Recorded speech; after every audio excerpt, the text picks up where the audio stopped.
6 reasons most action plans fail. An action plan helps reduce and eliminate uncertainty, improve the efficiency of operations, and boosts delivery. The action plan is a visual representation of whatever project a team is undertaking. A well-defined plan also provides a basis for monitoring and evaluation, which measures milestones and helps stay on top of schedules and challenges. It may be challenging to estimate strategies accurately, but a good amount of planning will eliminate surprises. For project management and other forms of team management, an action plan will likely propel your goals. The steps to ensure an effective action plan may include identifying the end goal, identifying resources, visualizing the plans, monitoring, setting milestones, and setting deadlines. These are key in ensuring that a project will be sustainable and completed as scheduled. In this same way, there are many reasons that an action plan will fail. Any action plan that does not follow the earlier stated list can fail and not be sustainable. These reasons could also be outstanding and not directly related to the effective action plan list. Here are 6 reasons your action plan will fail. Before we talk about them, make sure to hit the subscribe button and turn on the notification so you will never miss any of our future videos. Now, let's get started. Number 1. Lack of focus. One can be overwhelmed by the definitions and categorizations of an action plan. The antics of getting things right and ensuring that all aspects of the plan are adequately departmentalized can have a toll on anyone. This situation makes many plan developers mentally drained by the time they get to the actual part of the plan where they have to create it. The thinking process and planning ahead of creating the plan can quickly put people into fatigue mode. When people are tired, they tend to rush the main thing. This tiredness will result in a plan not being detailed enough past a certain point. Everyone who writes with a timeline knows that the further you go, the less enthusiastic it gets.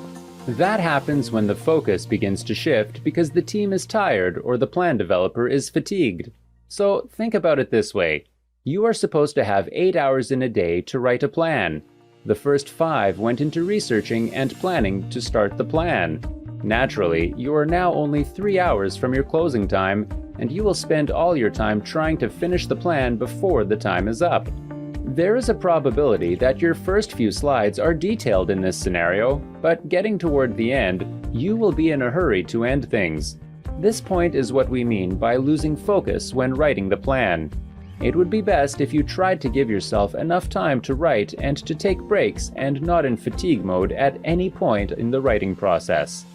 Number 2. Lack of energy and resources. Alignment and allocation of resources is an essential point in action plan development.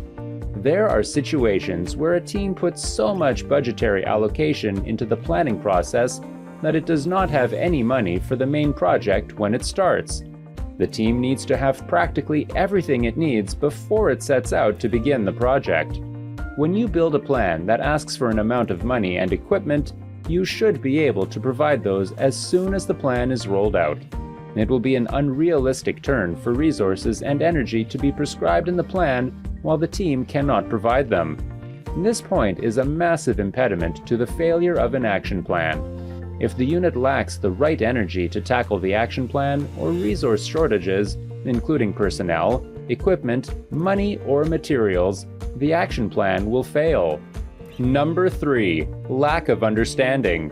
There is a rule of thumb that all action plans should be visualized so that a non-specialist will understand. Suppose the action plan has complex jargons that are unfamiliar to the team, images with complicated calculations, or goals with over-the-top grammar. In that case, the action plan may fail in delivery. Some people do not have mission and vision statements for the plan that even the team players understand. The most challenging thing one can do is go into a job with their understanding. The result will be contradictory. There are other situations where action plan developers create these plans with only financial aspects in mind. It is good to be an accountant and have the mindset of a number, but it is not a strategic approach to have only one element of the action plan catered for while the rest suffers. The team needs to be diverse to cover all of the plans. The operational planning, strategic planning, and action plan should all be in place for the various aspects of the project. One must understand the various plans to be created, and the people responsible should be different. Number 4. Lack of accountability. A lack of accountability is often found in the execution of an action plan. Some political things can hinder the progress of an action plan. Once the people who are accountable for the goals become defensive and are not interested in finding solutions for why their plans failed, it will always go on. Some people given the authority to create these action plans, and although they may have done the wrong things, their political ambitions will not let them profess it. This action will mean that the next time there is another chance to create an action plan, they will come and take over and do the same things wrong. If a project manager is choosing not to admit his mistakes, there will be nothing to study. Therefore, it is essential that whoever is responsible for any part of the action plan should take responsibility and know that they will have to answer if anything went wrong. Number 5. Unrealistic goals. Some goals are unrealistic.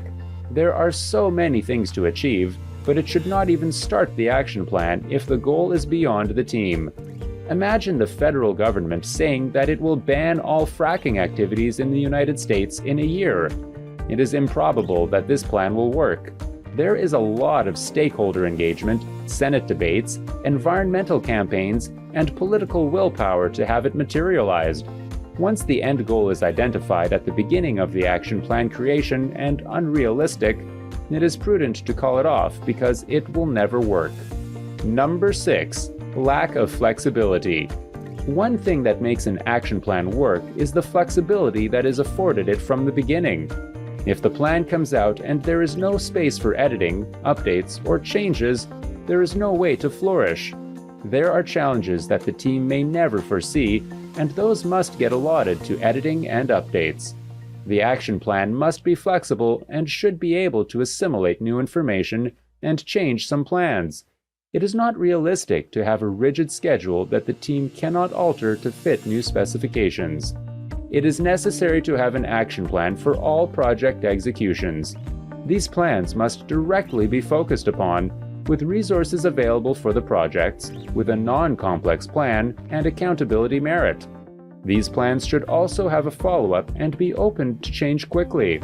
The best way to ensure that action plans are effective and satisfactory to the end goal is to make them a part of the company culture. Once everyone understands their role in the planning process before the main project takes off. Please let us know what reasons have contributed to your action plans failing. We would also like to see what you will do differently to ensure that your action plans are effective. We enjoy hearing from you in the comment section. Please subscribe to the channel if you haven't already, and give this video a thumbs up if you enjoyed it.